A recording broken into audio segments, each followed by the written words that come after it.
Hello, it's Pauline from Chronically Spicy, and tonight I'm going to be going over two stories regarding peanut allergy, and this is because of an update on the Orla Baxendale story. If you remember, she's the woman who passed away recently from eating a cookie with peanuts not listed on the ingredients label. The cookies had been sold to Stu Leonard's grocery store by a manufacturer, a wholesaler, which did provide, according to published reports, information and updates on the recipe change from soy nuts to peanuts and notified 11 employees, they stated, in an email with the recipe change. However, these cookies are then repackaged and relabeled with Stu Leonard's brand information and new ingredients labels, and that is where we have the glitch because the change in ingredients was not listed. The peanuts were not on the new ingredients label. Now let's get to the story and talk about why this is important in between, because the story is a little long, so we're going to go through the highlights. I will include links in the description box after I break up the live stream into 2 or 3 videos, and I will add the appropriate description links, reference links, and in the description box. The story that I'm reading from is from the Allergic Living Facebook page. I highly recommend you follow them if you have or allergies yourself, or if you know or and love someone that does. So let's start screen share here. And we are, thank you for the like. All right, we are going to start with this one. Now, this is Allergic Living. Their Facebook page is amazing, and I highly recommend you follow. Story: Family will sue and dancer's fatal reaction to mislabeled cookies, by Wendy Mondello in Food and Food Allergy News, published February 1st, 2024.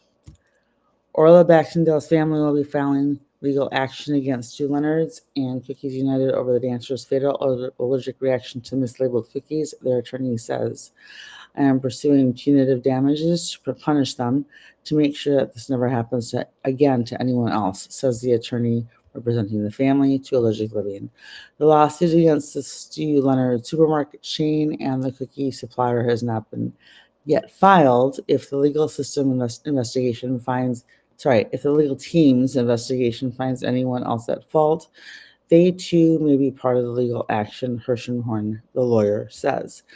Baxendale, 25, suffered anaphylactic shock, then died on January 11th, 2024, all because she ate a cookie that turned out to contain peanuts, says the attorney, who is part, the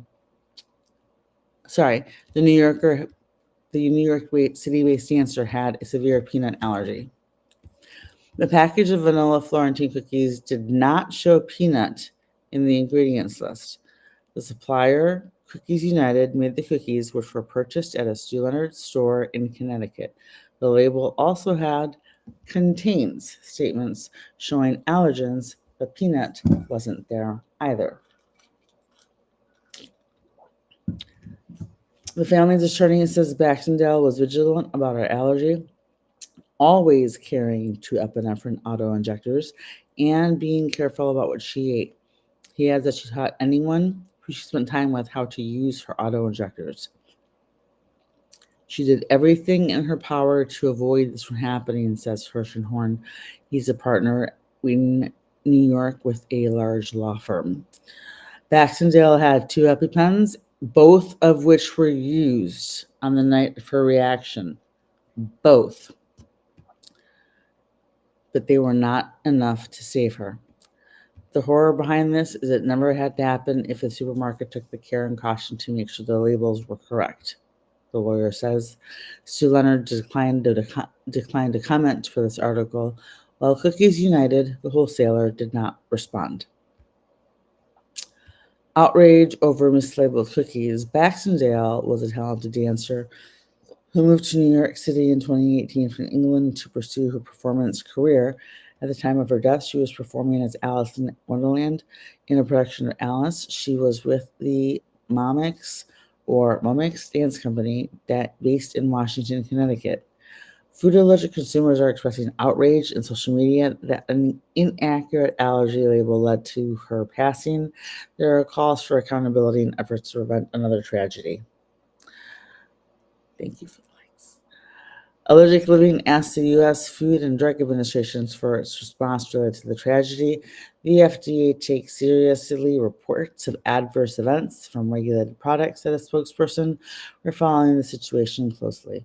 U.S. labeling laws require that packaged foods state on the ingredients label if any of the 9 top allergens are present. I have to cross-reference that because sometimes I see top eight, but we'll go with 9. So our grocery store. So our grocery cookies sealed in a clamshell container, such as those Baxendale purchased, subject to the Federal Food, Drug, and Cosmetic Act labeling law. Allergen labeling requirements apply to all FDA-regulated foods in packaged form, including bakery-type cookies, the spokesperson told Allergic Living. Investigation into the cookie and tragedy. In Connecticut, sorry, in Connecticut, an investigation, it's yet to be decided whether there will be consequences of the state for federal level for the supermarket or the supplier over the mislabeled cookies. In Connecticut, an investigation has been launched by the Department of Health and Department of Consumer Protection, Food and Standards Division, along with the FDA. The outcome of the investigation will determine any possible repercussions, said a communications director for that division. An FDA spokesperson declined to provide any updates on the investigation. The FDA does not discuss ongoing matters and does not end open investigations pertaining to specific firms, they said. Cookies United, the manufacturer, and Stu Leonard's, the grocery store, are blaming each other for the inaccurate cookie labels. Whose fault do you think it is? Stu Leonard Jr., company CEO, said in a video statement that the supplier failed to tell the supermarket that Florentine cookies ingredients had changed to include peanut. But Cookies United said in its statement that it sent notice of the recipe update to Stu Leonard's in July of 2023. The company says it emailed several employees to let them know soy nuts would be changed to peanuts in the Florentine holiday cookies. The cookies are shipped to Stu Leonard's facilities where they are repackaged and relabeled, the supplier said. It is upsetting that the supermarket chain received email notification of the ingredient change in July, Hirschhorn says, but for months they somehow ignored the label change that clearly indicated peanuts, he says. The vanilla Florentine cookies and then the chocolate Florentine cookies sold at Connecticut locations were recalled on January 23rd for undisclosed peanuts. The recall was later updated to say that they both contain eggs and peanuts. Neither allergen was listed.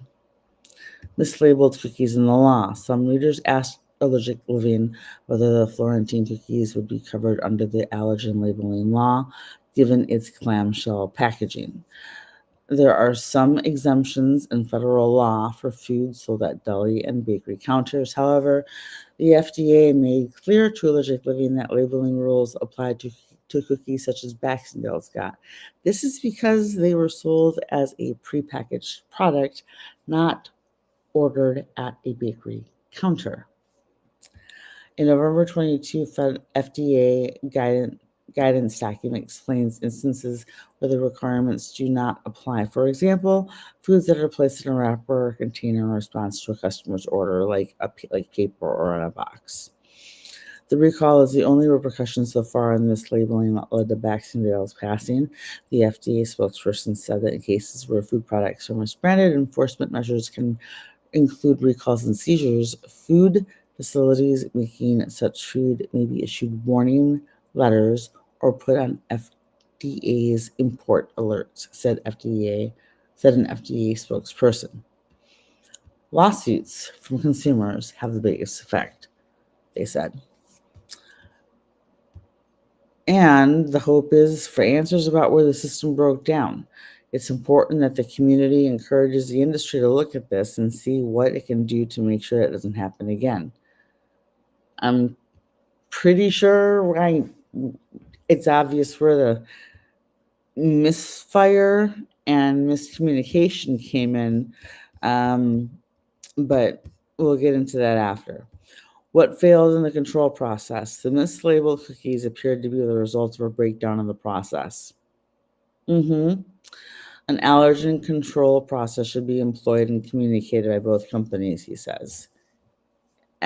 Also, yes. Was this a systemic failure of a process that was in place or a failure to have a process in place, he wonders.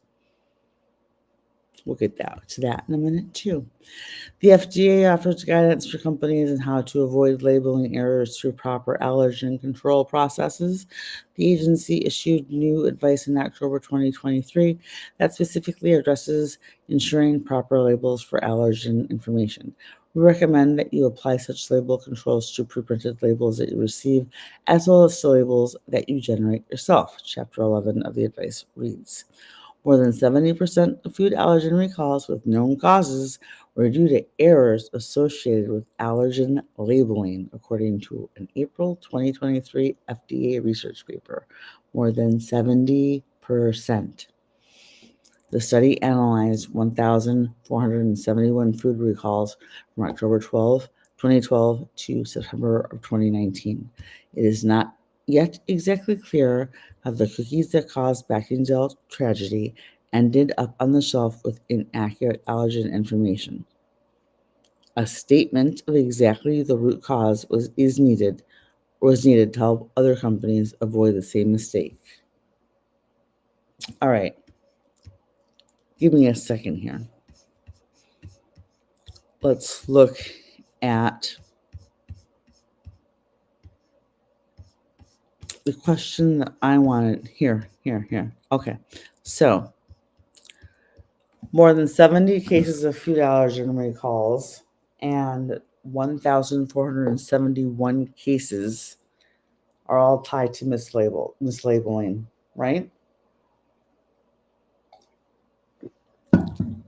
The breakdown is because things aren't being labeled right.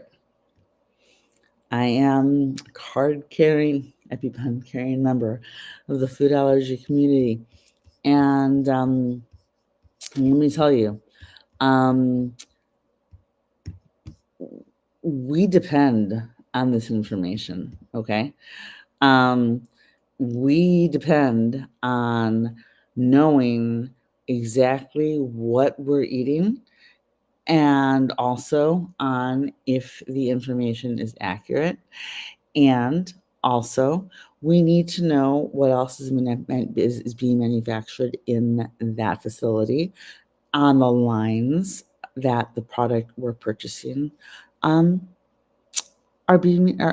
else is on that line? Is it a clear line? Is it just the product we're eating? Is it products also that contain something that we're allergic to? We need to know these things. Sometimes it's okay if it's an allergen that's in the same facility, but not on the same line. But we need to know these things, and not all this is actually included in information on all packages, because that last part, the portion that indicates whether or not what else is produced in the facility or on the lines from which we're purchasing contain any other allergens. That's voluntary. That's not FDA regulated.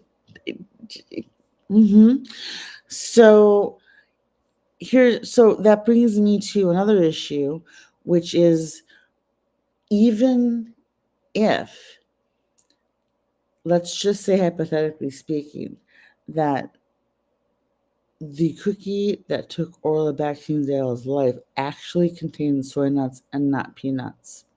Okay. Um,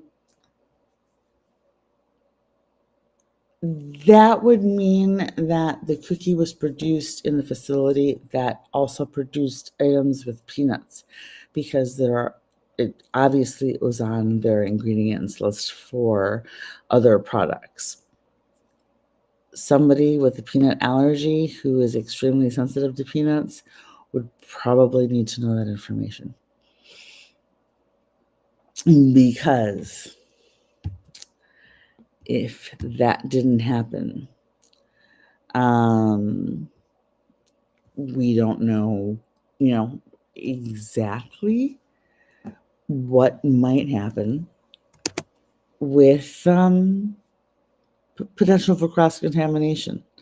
What if Orla Baxendale or anyone else who purchased any of these cookies is airborne allergic to peanuts? Because that's a possibility too. I know someone who is, even with an N95 mask.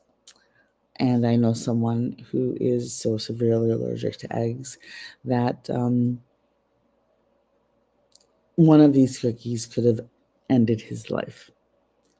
So, exactly. I have a friend watching on TikTok. It could have been her. And I don't want that. You don't want that. And we need to make sure that this kind of thing doesn't happen again. Here's where we gotta go here with this, okay? Because let's see here. All right, so the last question. It's not exactly clear how the cookies that caused Baxendale's tragedy ended up on the shelf with an inaccurate allergen information. I'm pretty sure that question was answered in the story that I already did when I read one of Allergic Living's previous stories, which I will link in this box, in which Cookies United stated that they sent an email with the recipe change to 11 Stu Leonard's employees, but redacted their emails. Let me repeat that. Cookies United sent an email with the recipe change to 11 employees at Stu Leonard's, and yet Stu Leonard's is claiming that the food safety officer was never chief food safety officer was never notified.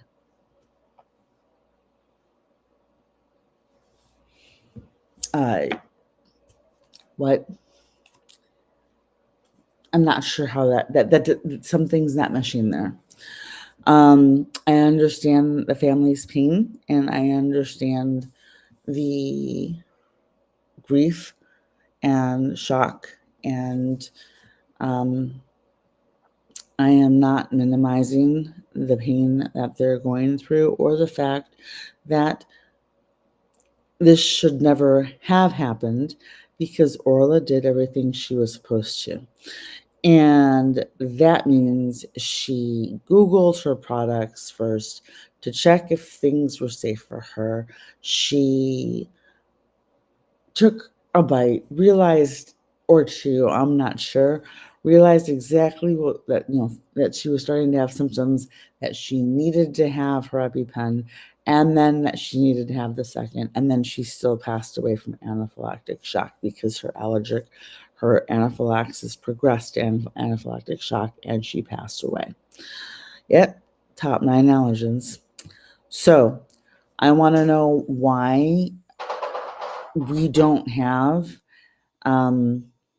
people who actually depend on EpiPen and those ingredients lists to stay alive.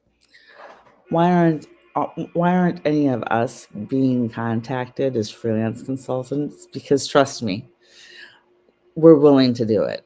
I could have a firm together by tomorrow with 10 employees. Okay. And I can guarantee you that we would be asking questions and making sure that labels are accurate and cross-referencing, and making sure that every single potential allergen was listed, including the ones that aren't even required to be listed, like coconut and coconut derivatives. By the way, there is the potential, and this is something that I'm almost convinced that not a single person, and I don't know this, this is just conjecture, because I almost feel like people who are food allergic would have reacted differently. And exactly, it's not a sensitivity if somebody unalives. It's that's anaphylactic shock. And yes, it can go that quickly. Unfortunately, here's if one person on that email list who worked under or with the chief food safety officer had a severe life-threatening food allergy or environmental or allergy to anything else like latex or latex crosses, and carried an EpiPen, or had a loved one who did, I'm pretty sure things would have turned out differently. But I get the feeling that because it didn't matter to them, it didn't matter, and they thought that everything and everyone was going to be okay. My question is, how many people also suffered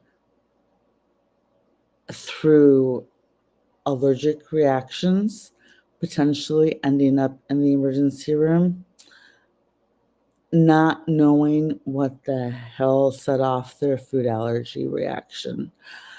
I would like to see numbers and find out from the local hospitals and doctors' offices and allergists how many cases of I don't know why I'm here, why I don't know why have hives, I don't know why I needed my EpiPen, I don't know why I couldn't breathe, I don't know why I swelled up, were reported, who, and then cross-reference that with people who bought those cookies from Stu Leonard's, because one is more than what was supposed to happen if this had been done right and the ingredients label was accurate. There needs to be accountability, and I don't know if Cookies United is actually liable. I don't know if I would be taking action against Cookies United. There may be information that has not yet come out yet. It has not yet come out. That would change that for me. But as of right now, I'm looking at Stu Leonard's, and I personally think that there needs to be like allergy safety consultants that are looking over these lists, and that is where the disconnect is lying, because people don't understand exactly what it is that is what it's like to live with these allergies, and what it means when we actually have to Google every item in an ingredients list to make sure that we're safe. If you want to know more, feel free to leave a question, comment. Please like, share, subscribe, and I will see you in the next video. Let's see here, because I plan to try and follow along and update on the Orla Baxendale story as much as possible, because I want to keep this one in the news. I want to keep this one up there as much as possible, because only The food allergy community is up in arms, but I don't see anybody outside the food allergy community talking about it. But the problem is, and the reason that everybody needs to be talking about this is because this happened because of the food allergy community, as far as I can tell. There wasn't anybody on that list carrying an EpiPen or the parent of someone else who does carry an EpiPen, making sure that the list was accurate. Because 11 people getting the same email, that's a lot of missed opportunities. And I'd be asking questions and I'd be looking directly at Stu Leonard's. It would be interesting to see moving forward to see if Cookies United is dropped from the suit, or if information comes out showing that they indeed do have liability. However, that's all I've got for now on the Orla Baxendale story. Stay tuned. I'll keep you posted. And by the way, yeah, there's a latex connection for me because I'm allergic to pecans and walnuts, which makes me, so I have to watch out for peanuts. Like I can have them, I don't react to them yet, but there's always the potential for it happening because they are a latex cross, because legumes are in the latex cross reactive family, as is soy and a variety of other things in the list that I talked about in the previous video. So I will see you in the next video, and thanks for watching. All right, so let's see here. 1 second, I need a drink of something. What time is it? Oh. Damn. Okay, the next time. Oh, that's why.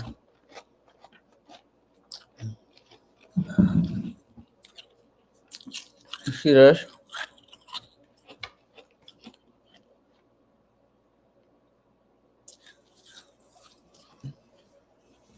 My child says hi.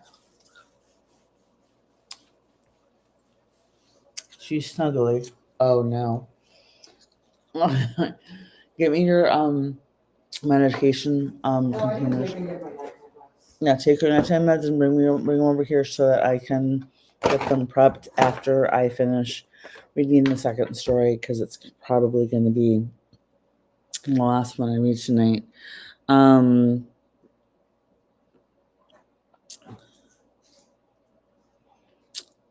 Tiny, I would be interested in finding out if you are allergic, or like I have allergies and MCAS. Robin has allergies and MCAS. A lot of people just have, and I'm not minimizing, I'm just differentiating. A lot of people, I'm talking to friends on TikTok. A lot of people have allergies, and not have mast cell, and a lot of people just have mast cell, which is bad enough, and no true IgE allergies.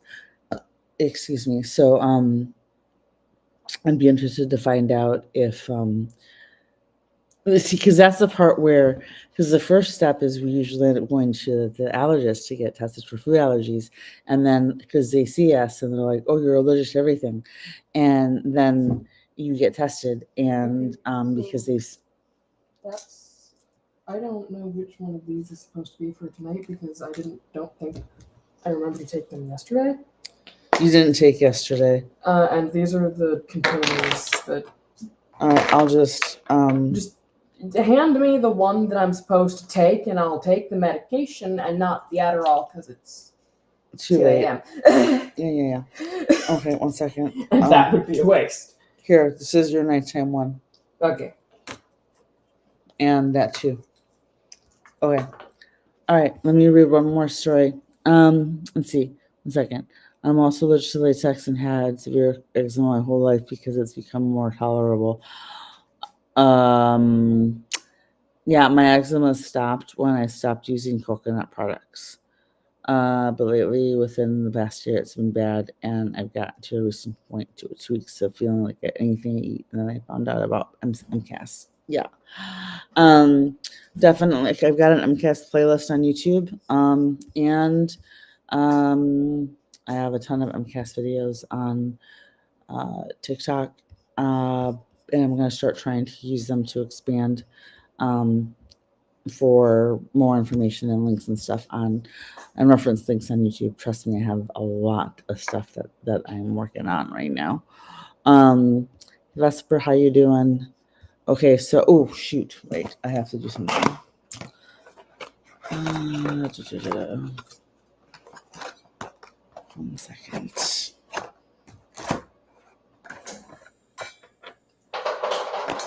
I didn't take my thing yet, just so you know. Capillary refill. 1 second.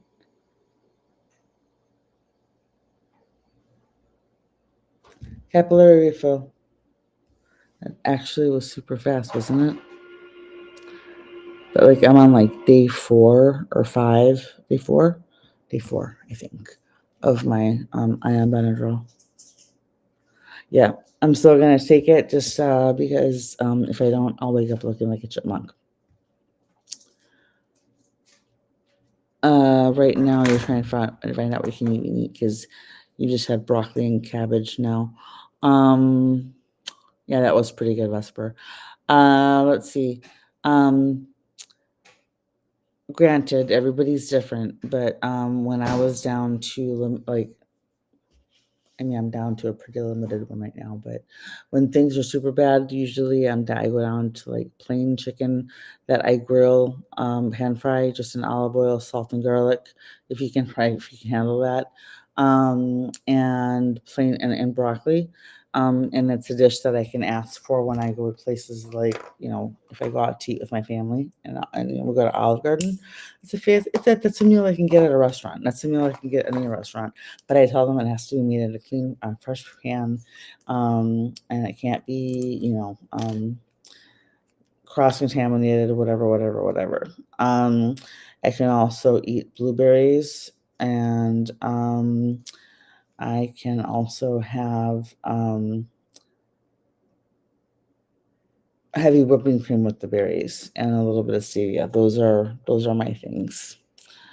You were thinking allergic to pitted fruits, olives, and I stopped being friends, but that's okay. See, if I lost olives, I'd be in trouble because olives are the absolute only thing that I can use. I don't eat them because they're high in histamine, but I can use them uh, for olive. I can use olive oil, and I can use that as a hair product and a skin product because I'm literally allergic to pretty much everything else on the planet. I'm so screwed. I would be so screwed if I became allergic to olives. Because I don't know what else I would use. Yeah. Give me a second. I have to take a.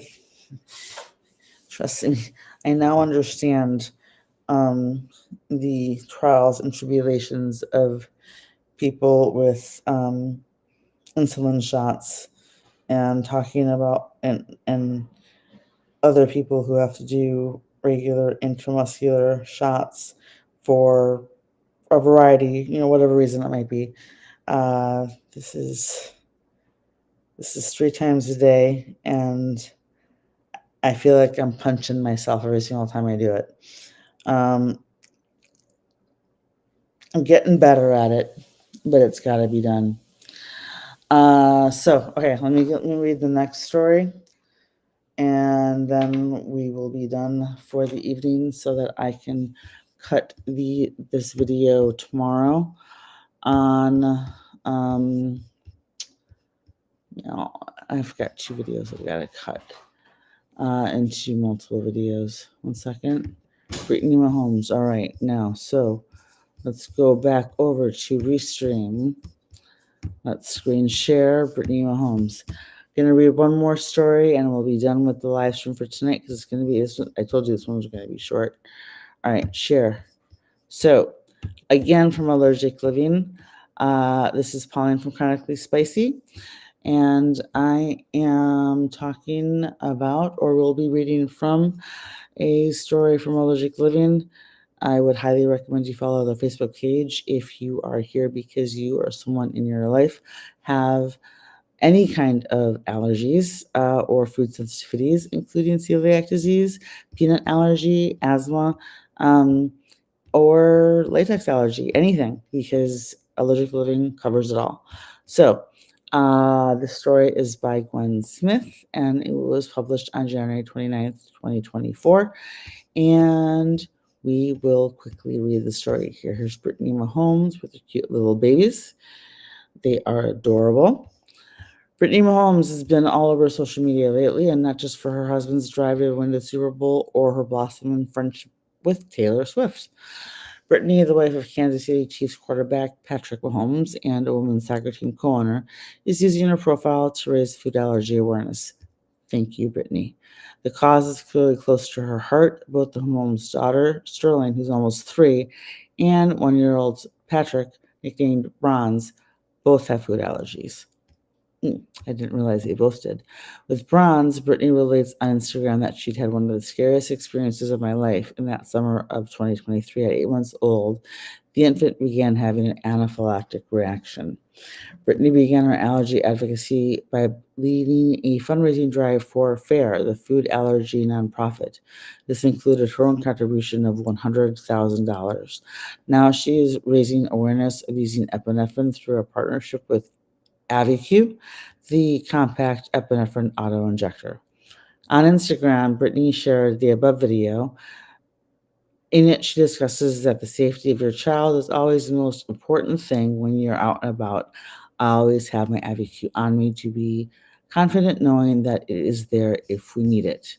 Let's see, how long is this video? It's only 40 seconds.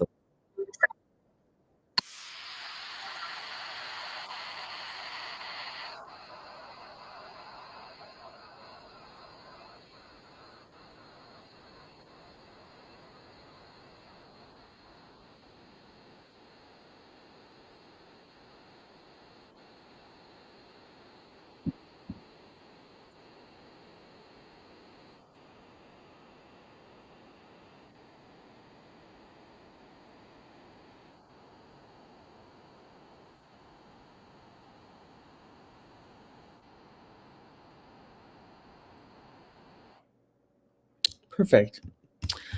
That video is actually at the very top of the story and very easy to click on. I will make sure that I include the link to this story from Allergic Living and a direct link to their Facebook page profile in the description box on my YouTube channel. All right, so let's get back to over here. Brittany details scariest day. As part of her partnership with AviQ, Brittany has been doing select media appearances on the Kelly Clarkson show, and for the first time gave the full details of Bronze's frightened reaction. Brittany told Kelly Clarkson that she had been gradually introducing new foods to her son. We got through milk, we got through eggs, but on the first day with peanuts, within minutes he started to get fussy. Thinking her son might just be tired, Brittany explained she decided to try to put him to bed early. I took his diaper off, and he had hives everywhere. Within minutes, it began to cover his whole body, Brittany said. Her child was also swelling. In the back of my mind, I'm going, oh my God, it's going to a stroke. We need to go to the emergency room. She's an AviQ auto injector, went to the emergency room, and he was, quote, fine. Thank God. Food allergy takeaway messages. With the campaign with the AviQ, while the campaign with AviQ is a paid partnership, Brittany is making important points about reactions and epinephrine in younger children. This include that the brand makes a point makes a 0.1 milligram device specifically for infants and toddlers weighing 16.5 to 33 pounds. It's the only such injector available. So she notes in the video that it's also important to raise awareness of what a severe reaction looks like in young children. Based on my experience, I can tell you that a severe reaction may not look like how you think it should. At Allergic Living, we commend Briittany Mahomes using her voice to help raise awareness of food allergies. She is getting across the message that these allergies can be life-threatening and the importance of having and using Epi. In the text accompanying her Instagram post with the video, Briittany thanks food allergy parents for an outpouring of support after her experience with Bronze. She also shares a highly relatable message: like all moms, my kids' safety and happiness is my number one priority. That is, I'm glad that Briittany Mahomes' kids have a strong advocate in their corner. And yeah, that's a big deal. Because number one, there's two groups that are lost a lot in the conversation for food allergies, and that is babies and young children, like super young children. It's usually we're talking when you hear food allergies and stuff, people are usually talking about like school-aged kids, but adults and babies are basically left out of the conversation. My daughter's been having, I didn't know this, but until later, but my daughter has been having, she was severely allergic to mesquite. So was I. So am I. We're just no longer exposed to it because it's on the southern border in the United States and northern border of Mexico, which is where my father's from. And we ended up having to leave the state of Arizona because of it. I like allergist orders. That's how allergic I was. And my child was spiking allergic fevers every single month. That triggered MCAS flares. And I'm talking 102, 104 temperatures, losing her voice, the whole bit. And it just was not a good combination. So when but we didn't realize, and so we're going to the emergency room, and they're like, "You're here again." And so we did. So we had to go through skin patch testing. Turns out, yeah, she's allergic to the mesquite tree. And I'm talking like, the one that the wood you did, wood fire pits, wood chips for making, for your barbecue, for your barbecue grill, the flavoring, the pod, make for the barbecue chips, that kind of thing. That's part of the legume family. So, and was told I had to, I literally couldn't stay. My allergist was like, you cannot be in the southern state on the southern border because you are severely allergic to mesquite. He's like, one tree 100 miles away is what he told me, and I will have to find a reference to verify this, but he told me one tree 100 miles away can set off anaphylaxis in a person with a mesquite allergy. And guess what? We were doing the eat the local honey because that's supposed to help you get used to the area thing better. That was bad too. Yeah. So every day you learn more. And that is part of the food allergy journey. The challenge is making sure that we also get that message across to people who are not food allergic, allergy allergic, or allergic to latex or anything like that, because what always seems to happen is people pay attention for a little bit when a news story like this hits a news cycle. For celebrity moms like Briittany Mahomes, who is using her profile and her platform for good to share awareness, or when horrible things happen and the ending isn't a happy one, like with Orla Baxendale. I'd love to know your thoughts. Are you an allergy mom? Do you have allergies yourself? Have you had experiences that you can or remember or would like to share, either of allergic reactions for yourself as a child or for your children? And what are your thoughts on food allergy awareness in general? How do we get the community outside of the food allergy community itself to listen when we're not part of the news cycle for whatever reason? How do we get people to listen? That's, I think, the important part. We need to get people to understand that the ingredients list, like we need that list. That's our map. That's our Google map to how we get from point A to point B, and we need to know that the directions are accurate so that we stay safe. So anyway, please like, share, follow, comment, subscribe, and stay tuned so that you can catch the shorts and the individual videos I'm going to break these two into. I will be back soon, tomorrow most likely, with another video and live stream perhaps. I'm working on getting some guests. I've been speaking with a couple of guests I think that will be perfect for the content, a couple of other content creators, and even companies, business owners of companies that we happen to people in our food community, I think would appreciate. So stay tuned, more to come, and please follow, like, subscribe, and all that good stuff. I will see you in the next video, and have a great night.